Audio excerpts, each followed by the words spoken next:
Oke, selamat datang kembali di Rakyat Kapitalis season kedua episode 15. Kali ini kita akan membahas mengenai mengapa harga minyak anjlok sampai minus 305,97%. Bahkan harganya kemarin sempat minus $37 per barrelnya. Itu lumayan, bukan lumayan sih, sangat kacau balau, kalau bisa dibilang. Hari ini gue bersama Sigma, Dia, dan Julio, full team. Hoi, halo. Halo. Bentar. Langsung aja kita masuk ke sesi pertama mengenai sejarah harga minyak WTI sejak tahun 1987. Kalau kita lihat dari tahun 87 itu palingan harga minyak WTI itu hanya sekitar WTI, 40 Pak. dolaran ya. Iya, WTI. Sorry. WTI Sekitar udah. WTI. Cakep. WTI itu sekitar $40 per barrelnya ya. Nah, cuman menjelang krisis tahun 2008, yakni dimulai dari tahun sekitar 2003 atau 2004, itu harga minyak terus naik dari sekisaran 20 sampai $30 sampai titik puncaknya itu sekitar $145 per barrelnya waktu pas krisis ekonomi tahun 2008 kemarin ya. Itu nembus ke titik tertinggi. Kemudian pas di bulan-bulan, kalau nggak salah udah Juli atau Oktober, itu harganya ngedrop jatuh karena ekonominya jatuh signifikan di Amerika Serikat sebagai salah satu pengkonsumsi minyak global. Makanya harga minyaknya turunnya nggak karu-karuan sampai kisaran $40 dari $145. Itu jauh banget selisihnya. Selalu ya kalau turun tuh lebih cepat ya. Iya, setelah turunnya lebih cepat. Naiknya kan dari tahun 2003-an kan, sampai Gravitasi, 2008. Itu udah Iya. hukum alam sih, Bu. Iya. Benar juga ya. Newton. Berlaku ya. Dari tahun 2009-an ke 2013 ya kalau nggak salah. Itu harga minyak boom lagi. Dan harga komoditas yang lainnya juga boom. Itu juga mempengaruhi perekonomian Indonesia waktu itu juga. Harga CPO oke, karet oke sih. Karet gua kurang tahu sih. Yang jelas harga CPO, batu bara, sama minyak itu naiknya lumayan kencang, makanya ekonomi kita juga jalannya lumayan bagus waktu itu. Sampai terakhir di tahun 2013, 2014, 2015, 16 mulai nggak kehilangan tenaga sampai turun ke 50-an dolar dan naik-naik lagi di 2018 pada 2019 ya itu ya di kisaran cuma $70 per barrel ya, nggak pernah lebih tinggi dari situ. 2020 sampai harganya minus. Ya harga minus itu harga ini ya, harga kontraknya si WTI ya kalau untuk yang minus Ya, itu. kontrak untuk bulan depan ya, Mei ya. Bentar lagi. Iya, bulan Mei. Bentar lagi mau jatuh tempo. Nah, ini kita lihat harga minyak WTI selama 2 tahun terakhir. Kalau kita lihat harga WTI itu dari bulan April 2018 itu sebenarnya kisaran hanya $75 sampai $50 ya. Nggak lebih dari segitu. Kemudian masuk tahun 2020 mulai lepas dari level 50 dan sampai minus sampai 37 dolar per barrelnya waktu hari tanggal 21 April kemarin. Nah, kalau dari awal tahun sebenarnya harga minyak tuh udah turun sekitar 60%. Dari awal tahun? Iya, dari awal tahun. Jadi ya bisa kebayang bagaimana harga komoditas yang lainnya seperti CPO, batu bara, nikel, dan kawan-kawannya itu juga pasti akan ikut turun. Terutama nikel sih yang paling concern banget, itu kan kesana kan kayak penggantinya mobil bertenaga bahan bakar minyak ya kan. Ternyata pas harga minyaknya rendah banget, ya siapa yang orang mau beli mobil listrik? Jawabannya kan itu. Iya. Iya kan? Jawabannya itu kan. Ngapain beli mobil listrik orang harga minyaknya juga murah? Tapi harga BBM nggak tahu belum adjust kayaknya. Nggak tahu sih, gue belum beli bensin lagi. Harga BBM masih sama. Soalnya perhitungannya ganti lagi sih. Nggak Perhitungannya mungkin ganti lagi. Iya kan nggak mungkin langsung ekstrim adjust harga. Padahal kan harusnya iya ya. Iya harusnya iya. Kalau yang untuk Pertamax dan lain-lain ya yang nggak disubsidi. itu belum di-adjust juga. Katanya sebaca gue sih adjustnya 2 bulan sekali. Perhitungannya juga beda sama perhitungan yang dulu sih. Jadi dirubah-rubah lagi perhitungannya. Kalau mau lihat jelasnya mungkin bisa dibaca-baca di internet karena gue kurang paham kalimat-kalimat kata undang-undangan dari pemerintah. Mungkin kita lanjut aja. Nah, ke topik utama kita, mengapa harga minyak anjlok sampai 305,97% atau minus $37? Yang pertama kita lihat adalah hal-hal yang perlu diperhatikan atau perlu diketahui dari harga minyak yang negatif. Yang pertama, harga minyak yang dirujuk adalah harga minyak mentah kontrak berjangka. Jadi bukan harga minyak real ya guys. Bukan harga minyak real. Ya, bukan spot. Jadi itu bukan spot. Jadi itu harga kontraknya di masa yang akan datang di bulan Juni ya. Mei, di bulan Mei. Nah, minyak mentah itu ada banyak jenisnya. Ada Brent, ada West Texas Intermediate atau WTI, sorry, gue salah sebut lagi. Kemudian ada OPEC Reference Basket, dan ada masih banyak lagi. Perbedaan yang mendasari jenis minyak tersebut adalah salah satunya karakteristik minyaknya. Nah, minyak mentah yang kemarin minus itu adalah jenis WTI atau yang lebih kenal dengan light sweet yang biasanya jadi acuan. Nah, tadi kita udah bahas juga harga minyak sampai minus $37.63 per barrelnya, dan penurunan sampai level negatif ini di bawah $0 per barrelnya merupakan yang pertama kalinya sepanjang sejarah. Minyak nggak pernah serendah ini sebelumnya. Untuk yang kontrak ya. Kalau sebelumnya tuh paling jatuh tuh di harga berapa tuh ya? Yang sebelumnya paling jatuh tuh Belasan ya? kayaknya belasan deh. Ya, ini Belasan, kan harganya 10-an kayaknya pernah. Tuh, kalau lo lihat di tahun 80-an, 90-an tuh pernah kayak belasan sih pernah ya kayaknya ya. Paling rendah Maksudnya minus 11 gitu. Enggak minus. Enggak minus. Ini baru Belasan pertama dolar. kali minus. Ini pertama kali minus kalau ini. Oh, oke. Nah, selanjutnya adalah kita bahas kenapa harga minyak futures jatuh sampai negatif. Yang pertama, kontrak futures itu jatuh pada hari Selasa 21 April 2020 yang lalu. Nah, ini ada pendapat lagi, sumber-sumber Bloomberg menunjukkan bahwa pekan lalu, USO atau United States Oil of Fund memegang 25% dari kontrak berjangka minyak WTI di bulan Mei tahun 2020. Tetapi kontrak itu akan berakhir besok atau maksudnya tanggal 21 April tahun 2020 ya. WTI itu sebenarnya ETF untuk minyak sebenarnya. USO itu.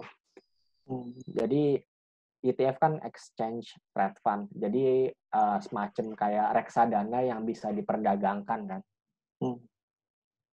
Nah, USO ini jadi punya kontrak 25% dari kontrak berjangka minyak WTI di bulan Mei.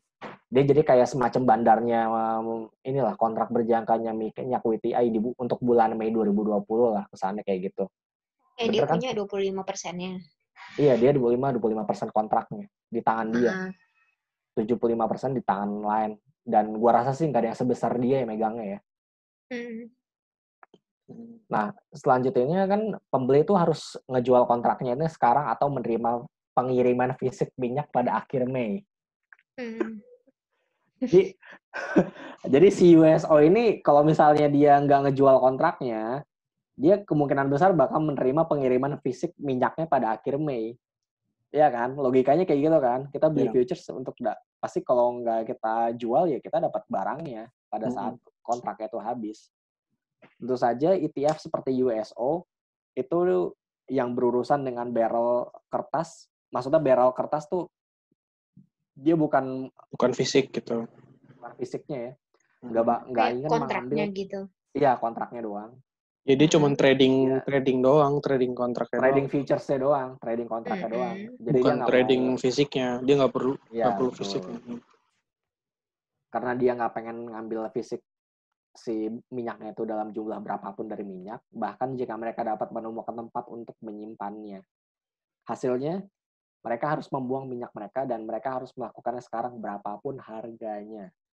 Ingat, berapapun harganya. Jadi mau berapa, jual-jual aja, terserah deh mau kayak gimana.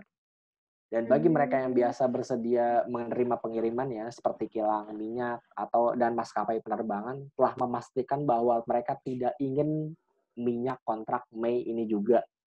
Yang bikin peningnya itu di situ. Tidak ingin minyak kontrak Mei ini juga. Iya, maksudnya gini loh. Si USO ini kan ngelepas barang ya. Nah, biasanya nampungin itu kan kilang minyak, maskapai penerbangan. Mereka biasanya nampungin kan dari harga dari USO-nya itu. Nah, artinya demand-nya nggak ada. Ya.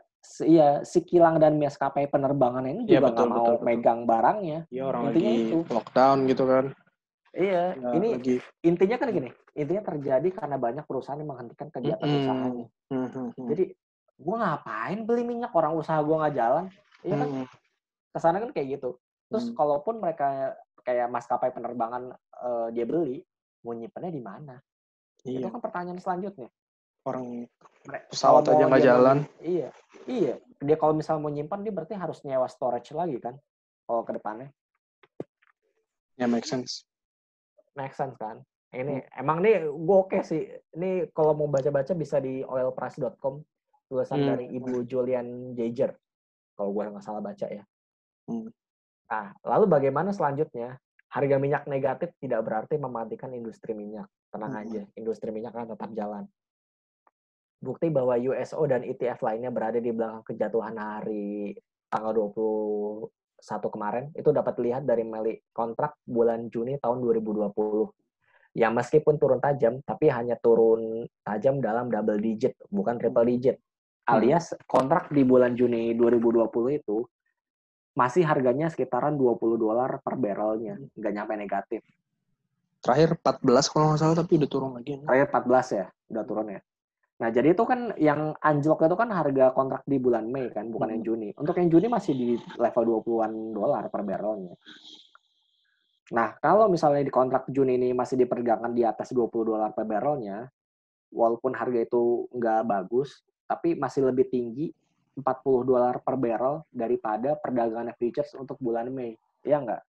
Iya, dari minus kan. Iya, dari minus kan soalnya kan. Masih lebih tinggi $40 kan. Makanya masih ya udah masih tenang, masih ini aja, masih biasa-biasa aja gitu. Mau untuk kontrak bulan Juninya. Orang yang jatuh bulan Mei kan. Ya, tapi kalau misalnya nanti untuk kontrak yang bulan Juni nggak ada yang terima lagi ininya, supply-nya, ya gitu lagi, Pak. That's right. Iya. Makanya kontrak Juni ini akan berakhir pada 19 Mei 2020. Dan merupakan representasi yang lebih baik untuk harga minyak yang sebenarnya. Jadi kita akan lihat apakah harga minyak ke $10 per barrelnya.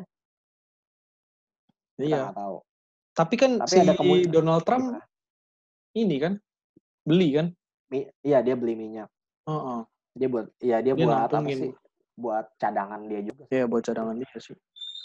Tapi ya asal diingat ya, si US itu kan sekarang yang punya ini apanya tuh yang terbesar, gue lupa istilahnya. Pokoknya yang terbesar tuh dia yang untuk minyak sekarang.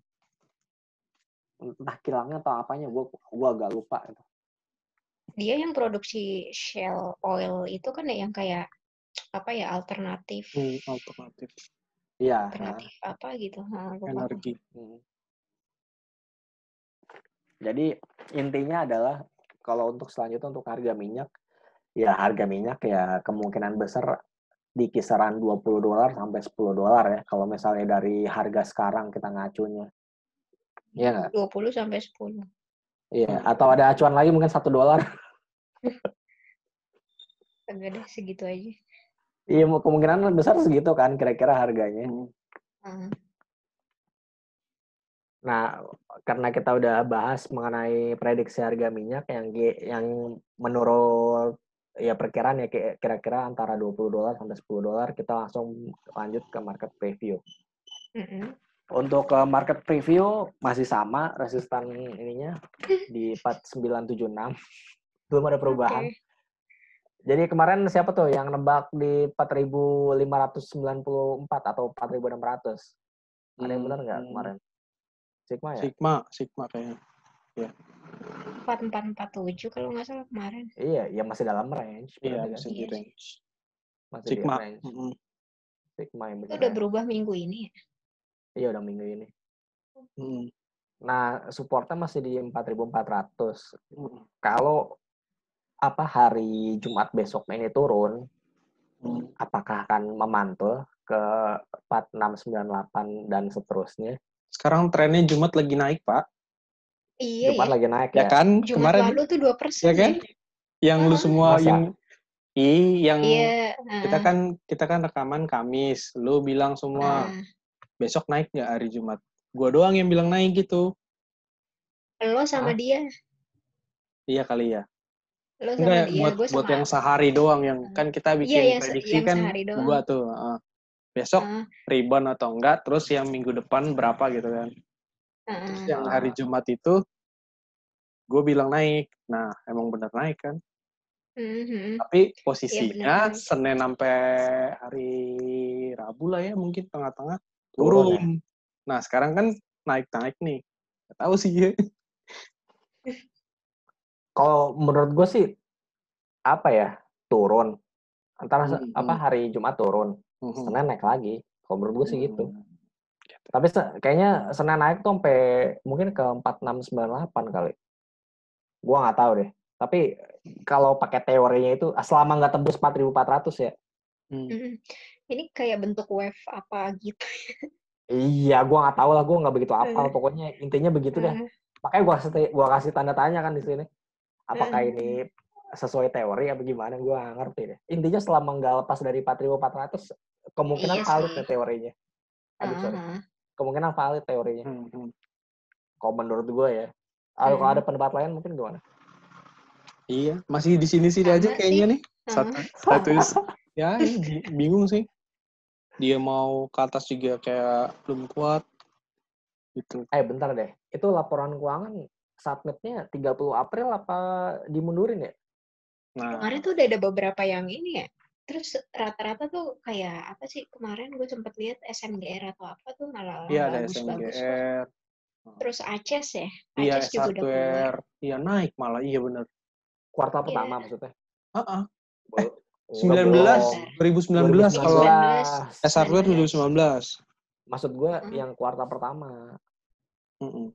Kayaknya sih. Kan di April ini keluarnya. Banking yang udah kali ya? Apa gimana ya? Banking sampai detik ini belum keluar sama sekali loh. Serius? BCA biasanya udah keluar. Biasanya yang paling pertama, ya kan? Iya, biasanya udah keluar. Gue ngeri deh. Ada something. Iya. Udah nih 39 ini. Tapi bisa aja. Nih, kita bentar. Ini bisa aja skenario gini nih. Minggu depan dinaikin, ntar pas mulai masuk Mei dihajar habis-habisan. Ya iya, sell in May and go away udah. Tapi kayaknya skenario kayak gitu deh. Coba kita lihat nanti ya minggu depan kayak gimana ya. Kalau wave ini terbukti, berarti bisa valid tuh teorinya. HMSP udah ada nih, tapi dia cuma volume doang sih. Volume di first Q tuh turun 7%. Oh, ke quarter on quarter atau year on year? Wait. Year on year. Oh, year on year 7% ya. Lumayan sih. Kalau biasanya kayaknya bakal jelek sih kayaknya. Apa? BCA? Kalau BCA. Gue bayang BCA jelek tuh alarm bahaya banget sebenarnya. Dia nggak ada nurunin itu kan ya? Apa sih namanya? Itu ntar kelihatan di NIM sih ntar. Iya, lihat aja nanti. NIM-nya pasti pada turun semua, soalnya kan suku bunga turun. Pasti turun NIM-nya. Iya sih. Ini Jepin over-Q. Oh, 4Q kan, Jepin kan. Nah, yang jadi untuk untuk minggu depan gimana prediksinya teman-teman? Mana ya? Minggu terakhir ya? Iya, minggu terakhir bulan April. Ya, gini-gini aja. Target angka deh. Target angka ya? Target angka deh. Kayaknya kayak yang lo bilang tadi sih, selama nggak tembus 44 ya mungkin rentangnya masih segitu, 4447 sih. Lo? Selama nggak tembus. Sideways. Iya, 44, 46 sebenarnya 47. 464 apa? 4447 ya, 4698 ini yang lu bikin ini. Ya. Tapi minyak sampai minus kemarin juga nggak terlalu ini ya. Nggak terlalu ngefek ke ini. Harga saham. Nah, makanya ini gue nggak ngerti. Ini nggak jadi tahan-tahan bagaimana, gue nggak ngerti deh. Iya kan, nggak langsung jatuh gitu. Iya. Soalnya di US kan udah jatuh tuh 2% gitu kan. Kita malah turunnya 1,5% kayak gitu doang. Iya, kayak ada yang ditunggu terus ntar sekalian aja gitu. Sekalian aja guyurnya gitu ya. Iya, mungkin nunggu first Q kali. Nunggu first Q ya. Sekarang masih pada mikir-mikir, masih pada ya di sideways aja gitu. Berarti minggu depan semua sepakat ya 4.400 sampai 4.700 ya. Terus yang bawah tuh volume kan ya? Volume juga turun kan ya? Tuh. Nah, itu emang dari 2020 itu nggak bisa dijadiin acuan sih. Ini agak gua nggak tahu ini benar apa enggak. Iya. Volume pick up sedikit sih paling di Maret April ini. Ini kan yang jelek Februari. Oke. Udah berarti intinya ISG minggu depan 4.700 sampai 4.400 ya. Semua sepakat ya? Iya deh. Iya. Oke, sip. Kali ini semuanya sama. Kali ini semuanya sama. Oke, demikian Rakyat Kapitalis episode ke-15 season kedua. Gue Farhan, Julio, Sigma, dan dia pamit undur diri. Jangan lupa untuk like dan subscribe di akun YouTube channel kita yang udah nyampe 300. Ayo subscribe terus. Terus jangan lupa follow Twitter kita di Rakyat Kapitalis. Kalau ada pertanyaan bisa kirim ke email kita di rakyatkapitalis@gmail.com. Podcast di Spotify kita juga Rakyat Kapitalis, dan di Penyu FM kita juga ada namanya Rakyat Kapitalis juga. Demikian pamit. Kita akan berjumpa kembali di episode berikutnya. Bye-bye. Bye.